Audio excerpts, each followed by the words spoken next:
Have you ever had one of those moments where time just seems to melt away? You know, where you're so completely absorbed in what you're doing that the rest of the world just kind of fades into the background? Well, that's exactly what we're diving into today. This incredible feeling of being in the zone. Seriously, just think about it for a second. That feeling of being so locked in, so totally focused, that everything else just becomes a blur. It's this incredibly powerful state of mind, and it shows up in some really amazing ways. For instance, think about an athlete, maybe a tennis player, who suddenly feels like they can see the future. They're just anticipating every single shot before their opponent even makes a move. Or how about a musician who's just lost in a piece of music? They're playing it over and over, and the small mistakes, they don't even matter anymore. They just dissolve. And then you've got the scientist, so deep in their research that a blaring alarm clock in the other room is just nothing. So what do all these people have in common? They are all in the exact same powerful mental state. So what do we call this incredible state? Well, it has a name, flow. It's that magical zone where everything just clicks, where work feels, well, effortless. And you know what the best part is? It's something that's accessible to every single one of us. So, officially, what we're talking about is a unique state of consciousness. This isn't just about being focused. It's about being so completely immersed that you're not just involved in what you're doing, you're actually enjoying the process itself. So, how do you even know if you're in a flow state? Well, there are a few dead giveaways. First off, time just vanishes. Hours can feel like minutes. You have this intense concentration, but somehow it feels easy. And you know how hard it can be to start something? Well, when you're in flow, it's actually hard to stop. And that little voice in your head, the one that's always judging you, it goes completely silent. It literally feels like you and the task become one. And this is wild.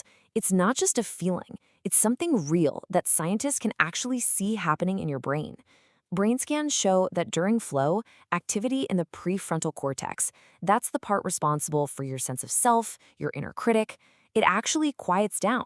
It literally turns down the volume on your ego, which lets you perform without that constant self-doubt. Okay, so this flow thing sounds cool, but why should you care? What's in it for you? What are the actual benefits of getting into this state? The perks here are absolutely huge. People who get into flow regularly just feel better, they're more creative, and they get this huge sense of accomplishment from their work. Oh, and the research is totally clear. It's linked to a massive boost in productivity and an incredible ability to learn new things faster. It is no joke the secret sauce to performing at your absolute best. All right, that all sounds fantastic. But how do we actually get there? Is it just random luck? Nope. The good news is there's actually a kind of formula for it, a set of conditions you can create to make flow more likely to happen. The single most important part of the formula is this: finding the perfect balance between how hard the task is and how good you are at it.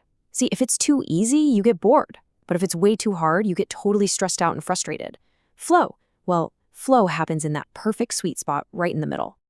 The absolute best example of this is the classic game Tetris. As you get better, what happens? The blocks fall faster. The game is constantly adjusting the challenge to match your growing skill, which is exactly what keeps you hooked, focused, and completely in the zone. Now, besides that perfect balance, you need a few other key ingredients. First, you gotta have super clear goals. You need to know exactly what you're trying to do. Second, you need immediate feedback so you know right away if you're on the right track or not. And finally, it really helps if it's something you actually care about or enjoy doing. Okay, enough theory. Let's get really practical. How can you start engineering more flow into your own life? Here are a few concrete steps you can take, starting today. First things first, find a quiet spot and kill all the distractions. Yeah, that means putting your phone on silent and in another room. Second, take that huge, overwhelming task and break it down into tiny, manageable steps. Third, set those just right goals. Challenging, but not impossible. And here's a great little hack. If a task is boring, make it a game. Add a challenge, like a time limit, and see if you can beat it. All right, but there's one last piece to this puzzle. And honestly, it's the trickiest part. It's kind of a paradox, really. And here it is. Stop trying so hard to find flow. It sounds crazy, right? But sometimes that intense pressure you put on yourself to get in the zone is the very thing that keeps it from happening. You can't force it. You can only set the stage and let it show up.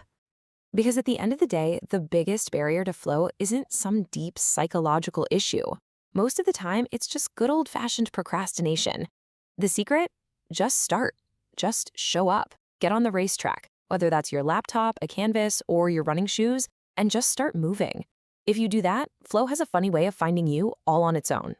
So, as we wrap this up, I want to leave you with a question. What's that activity for you? Is it writing code? Is it painting? Maybe playing an instrument? It could even be something simple like organizing a messy closet. Whatever it is, that's your sweet spot.